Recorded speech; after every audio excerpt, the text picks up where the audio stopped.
The cameras flashed, the crowd, it just kind of froze. And just like that, in a single, totally unexpected hug at BravoCon 2025, the biggest family feud in reality TV history just seemed to, well, to disappear. At least for a moment. We were talking about Teresa Giudice, her brother Joe Gorga, and his wife Melissa Gorga. For a decade and a half, their fight was the entire engine of a TV show. And now, suddenly, there's peace. Welcome to Starscope Report. Join me, Jordan, and my co-host, Jamie, as we uncover Hollywood drama, music industry shakeups, and viral influencer scandals. From red carpet surprises to social media controversies, we dive deep into the stories behind the fame. And our mission today is to really get into the sources behind this massive step toward healing. How do you go from a complete public cutoff, skipping your sister's wedding, to hugging it out in Las Vegas? It's a huge story, and I think to really get it, you have to look beyond just the photo op. There are these deep emotional reasons for sure, but there's also some very real, very public pressure involved. Okay, so let's unpack this. We can't even talk about the hug without first going back to the absolute disaster they were in just 2 years ago. This feud, it wasn't just some simple argument, was it? Oh, absolutely not. Sources who've been tracking this for over 15 years call it a toxic cycle. It even started before the show. Right. A lot of it seemed to stem from what some people saw as Teresa's really intense, maybe codependent relationship with her brother Joe. And then Melissa comes into the picture. And when Joe married Melissa, there was this undercurrent of jealousy. Yeah. Like she had stolen him, and then they joined her show. Oh, that had to make it so much worse, the professional aspect. It was the perfect storm. Suddenly, their family drama was public, and the insults got so specific. We're talking about everything from, sprinkle cookies. The infamous sprinkle cookies. To digs about their finances, to really damaging rumors about Melissa's past. It just got worse and worse. And it all built up to this one catastrophic event in the season 13 finale. That was the moment that really ended it all. That was the point of no return. It all went down at Dolores Catania's party, and it was all over a cheating rumor. What was the rumor exactly? The allegation was that Melissa was caught hooking up with another man, and Melissa said she'd been hearing whispers about this for 6 months. But it wasn't just the rumor, it was how it came out. That was the betrayal. Yeah, it was the core of it. Melissa's claim is that Teresa and Louis secretly called Joe over to their house to tell him this baseless rumor. Behind her back. Exactly. For Melissa, that's a deliberate attack on her marriage. She asked Teresa straight up, "How dare you tell my husband that I would cheat on him?" Okay, but what was Teresa's side of the story? Did she have a defense? She did. Teresa claimed it was actually Louis' idea, that he wanted to tell Joe the rumor was coming from Marco Joseph's ex-friend, so Joe could, get in front of it. A warning. A warning. That sounds a little manipulative, but maybe plausible. Plausible, maybe, but the effect was destructive. Joe Gorga himself confirmed how urgent it was. He said Louis called him saying, "I need to see you right away. It's very important." Wow.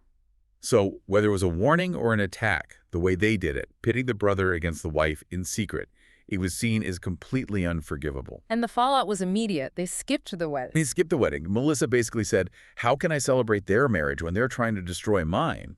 She declared, "It's been over." And Teresa said, "They hate us." I'm just done. Totally done. The worst place they'd ever been. Which makes this turnaround so fascinating. Here's where it gets really interesting.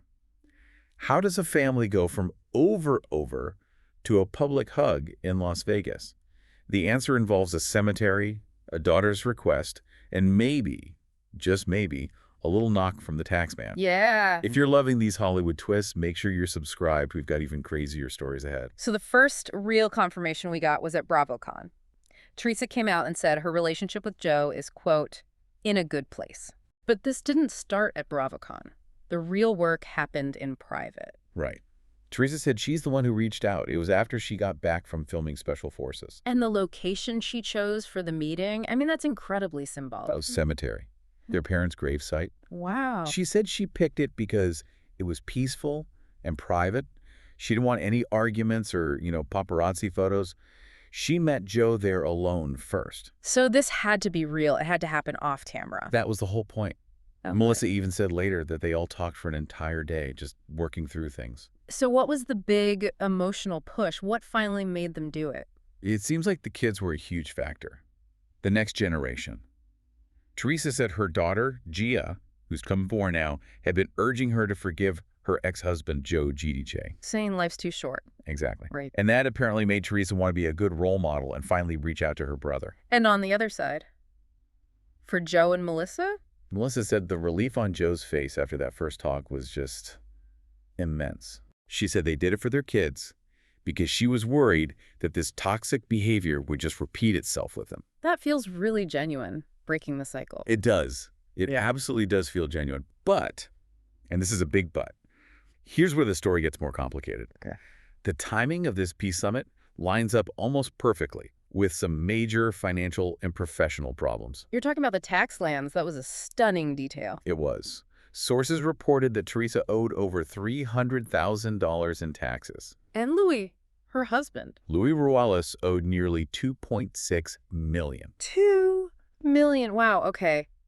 That is a staggering amount of debt. And remember, at this time, the Real Housewives of New Jersey was on pause. So their main source of income was just gone. Exactly. Insiders called the pause a major financial blow, and some sources claim Louis actually pushed Teresa to make up with the Gorgas. Wait, so you're saying this might have been a business decision? That's the uncomfortable theory. The idea was that if they made peace, it would give Teresa a much stronger chance to be back on the show and save her job. That is cynical, but it makes a certain kind of sense. And there's more. Sources claimed Bravo itself played a big part. The network. Yeah. They apparently told the family that they would not film with people who don't talk. They basically engineered a ceasefire. So the emotional breakthrough at the gravesite might have been prompted by a financial ultimatum. It's a synthesis of the two. You have the genuine emotional need to heal driven by their kids, the memory of their parents. But the financial pressure, the network pressure, that created a deadline. It gave them a reason big enough to finally break that 15-year cycle of stubbornness. It was both strategic and, I think, a genuine moment of release for them. You can even see the kind of transactional nature of it on social media. Mm-hmm. Louis now follows Joe and Melissa. Joe follows him back. But Teresa, she still doesn't follow either of them. It's a small detail, but it says a lot. It suggests things are still conditional. But publicly, they are united. Teresa even said, I want Melissa in my life. My nephew's my niece. They needed peace for their family, and it seems they also needed it for their bank accounts. That really is the perfect summary of this deep dive. The feud kept the show going for years. And now, ironically, making peace might be the very thing that saves their jobs. So what does this all mean?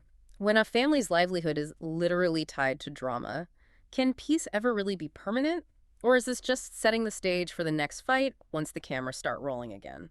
That's the million-dollar question, isn't it? You've been listening to Starscope Report, where we uncover the stories shaping Hollywood, music, and pop culture. Thanks for tuning in, and don't forget to subscribe for more stories that keep the stars shining.